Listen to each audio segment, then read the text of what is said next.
Indian Camp by Ernest Hemingway.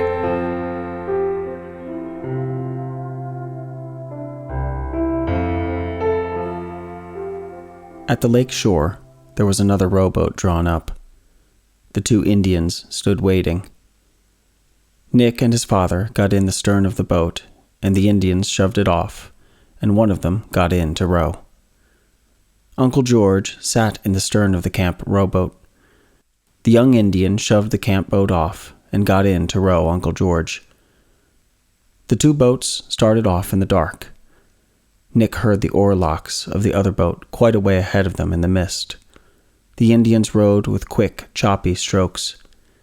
Nick lay back with his father's arm around him. It was cold on the water.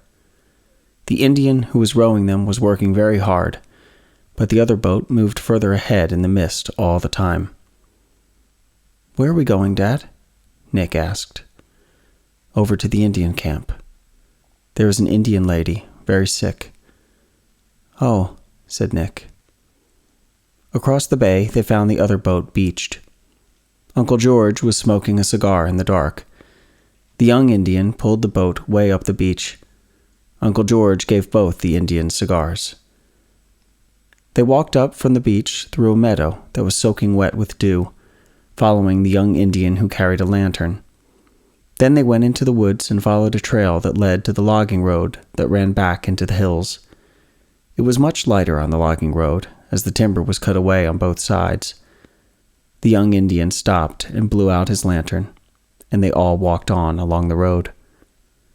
They came around a bend, and a dog came out barking. Ahead were the lights of the shanties where the Indian bark peelers lived. More dogs rushed out at them. The two Indians sent them back to the shanties. In the shanty nearest the road, there was a light in the window. An old woman stood in the doorway holding a lamp. Inside, on a wooden bunk, lay a young Indian woman. She had been trying to have her baby for 2 days. All the old women in the camp had been helping her. The men had moved off up the road to sit in the dark and smoke out of range of the noise she made. She screamed, just as Nick and the two Indians followed his father and Uncle George into the shanty. She lay in the lower bunk, very big under a quilt. Her head was turned to one side. In the upper bunk was her husband. He had cut his foot very badly with an axe 3 days before. He was smoking a pipe. The room smelled very bad. Nick's father ordered some water to be put on the stove, and while it was heating, he spoke to Nick. "This lady is going to have a baby, Nick," he said. "I know," said Nick. "You don't know," said his father. "Listen to me. What she is going through is called being in labor. The baby wants to be born, and she wants it to be born. All her muscles are trying to get the baby born. That is what is happening when she screams." "I see," Nick said. Just then the woman cried out. "Oh, Daddy, can't you give her something to make her stop screaming?" asked Nick. "No, I haven't any anesthetic," his father said. "But her screams are not important. I don't hear them because they are not important." The husband in the upper bunk rolled over against the wall. The woman in the kitchen motioned to the doctor that the water was hot. Nick's father went into the kitchen and poured about half of the water out of the big kettle into a basin. Into the water left in the kettle, he put several things he unwrapped from a handkerchief. "Those must boil," he said, and began to scrub his hands in the basin of hot water with a cake of soap he had brought from the camp. Nick watched his father's hands scrubbing each other with the soap. While his father washed his hands very carefully and thoroughly, he talked. "You see, Nick, babies are supposed to be born head first, but sometimes they're not. When they're not, they make a lot of trouble for everybody. Maybe I'll have to operate on this lady. We'll know in a little while." When he was satisfied with his hands, he went in and went to work. "Pull back that quilt, will you, George?" he said. "I'd rather not touch it."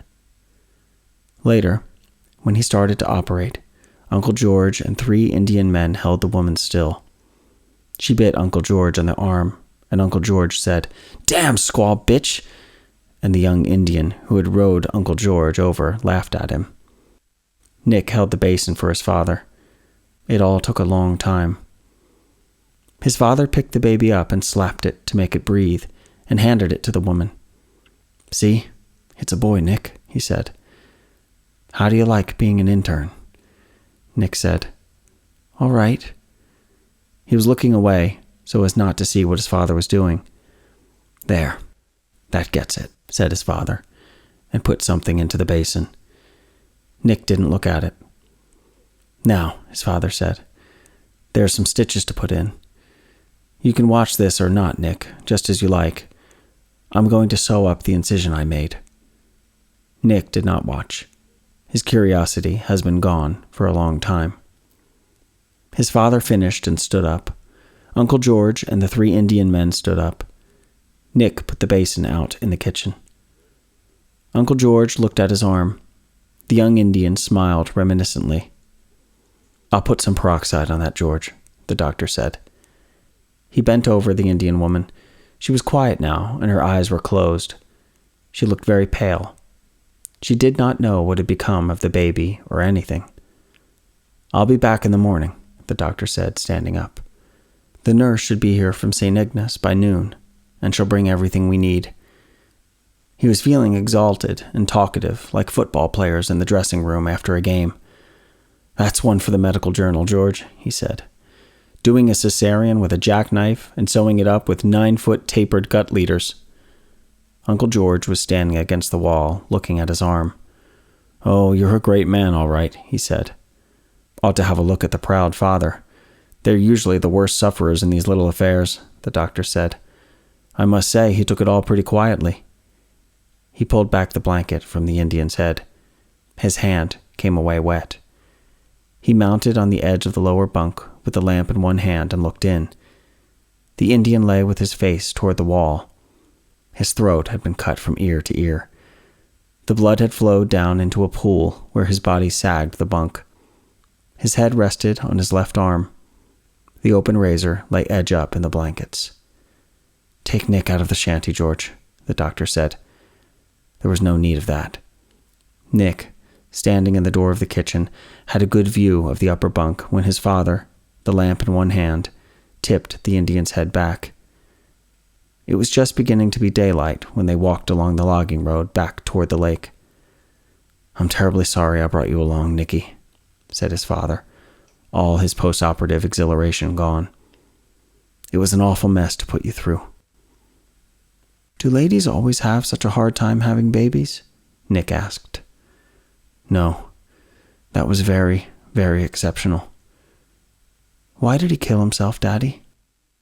"I don't know, Nick. He couldn't stand things, I guess." "Do many men kill themselves, Daddy?" "Not very many, Nick." "Do many women?" "Hardly ever." "Don't they ever?" "Oh, yes, they do sometimes." "Daddy?" "Yes?" "Where did Uncle George go?" "He'll turn up all right." "Is dying hard, Daddy?" "No, I think it's pretty easy, Nick. It all depends." They were seated in the boat, Nick in the stern, his father rowing. The sun was coming up over the hills. A bass jumped, making a circle in the water. Nick trailed his hand in the water. It felt warm in the sharp chill of the morning. In the early morning, on the lake, sitting in the stern of the boat with his father rowing, he felt quite sure that he would never die.